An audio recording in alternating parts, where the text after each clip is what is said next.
ইরানি হামলার মুখে এক রাতেই আহত ৩০০ ইসরায়েলি। রবিবার তেল আবিব আর হাইফাতে ইসরায়েলের মিসাইল বৃষ্টিতে প্রাণ হারিয়েছে ৮ জন। এর মধ্যে ৩ জনের মরদেহ পাওয়া গেছে হাইফাতে ধ্বংসস্তূপের নিচে। প্রায় ৩০০ আহত ইসরায়েলিকে ভর্তি করা হয়েছে হাসপাতালে। তাদের মধ্যে একজনের অবস্থা গুরুতর। তেল আবিবের বেনি ব্রেক শহরে রাতভর মিসাইল হামলা চালিয়েছে ইরান।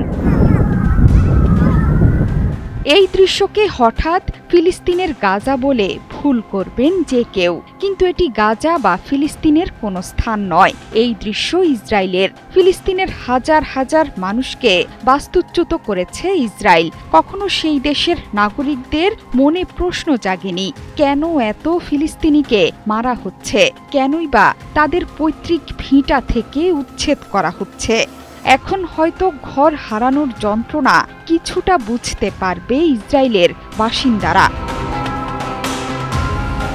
তারা ইরানকে বানাতে চেয়েছে ফিলিস্তিনের মতো, কিন্তু ইসরায়েল কখনোই ভাবতে পারেনি যে ইরান নয়, ফিলিস্তিনের মতো হতে যাচ্ছে তাদেরই শহর। বাস্তুচ্যুত হতে চলেছে ইসরায়েলিরাই। তাদের দশাও এখন গাজা উপত্যকার নিরীহ মানুষদের মতো।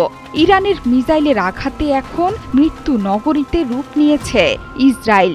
যেদিকে চোখ যায় শুধু ধ্বংস আর ধ্বংস। ধসে পড়ে আছে ঘরবাড়ি, চারদিকে হাহাকার, আগুন। বিশ্লেষকরাও বলছেন, ইসরায়েলিরা এখন বুঝতে পারছে কি কষ্ট ভোগ করেছেন ফিলিস্তিন আর লেবাননের মানুষ।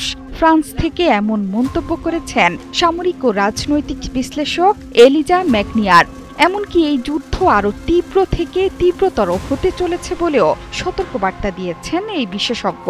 ইরানের বিরুদ্ধে চলমান যুদ্ধে বেনিয়ামিন নেতানিয়াহুকে তার দেশের মানুষ এতকাল সমর্থন করলেও এখন সেটাই হিতে বিপরীত হতে যাচ্ছে।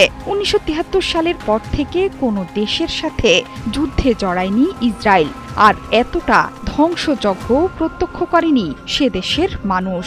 এবার যত ধ্বংস হবে ততই নেতানিয়াহুর ওপর থেকে সমর্থন তুলে নিতে পারেন সাধারণ জনতা। এতদিন ইসরায়েলের সাধারণ জনতা প্রস্তুত ছিল না। এবার তারা বুঝবে যুদ্ধ কতটা ভয়ঙ্কর হতে পারে। তেল আবিবের বহুস্তরীয় প্রতিরক্ষা ব্যবস্থা ভেদ করে ইসরায়েলকে ধ্বংস করার কৌশল জেনে গেছে ইরান। তেল আবিবে আমেরিকার দূতাবাস থেকে কয়েকশো মিটার দূরে ক্ষেপণাস্ত্র আঘাত হেনেছে। সামান্য ক্ষতি হয়েছে দূতাবাস ভবনেরও। সেই সাথে হাইফা বন্দরের কাছে একটি বিদ্যুৎ উৎপাদন কেন্দ্রেও অগ্নিকাণ্ডের ঘটনা ঘটেছে।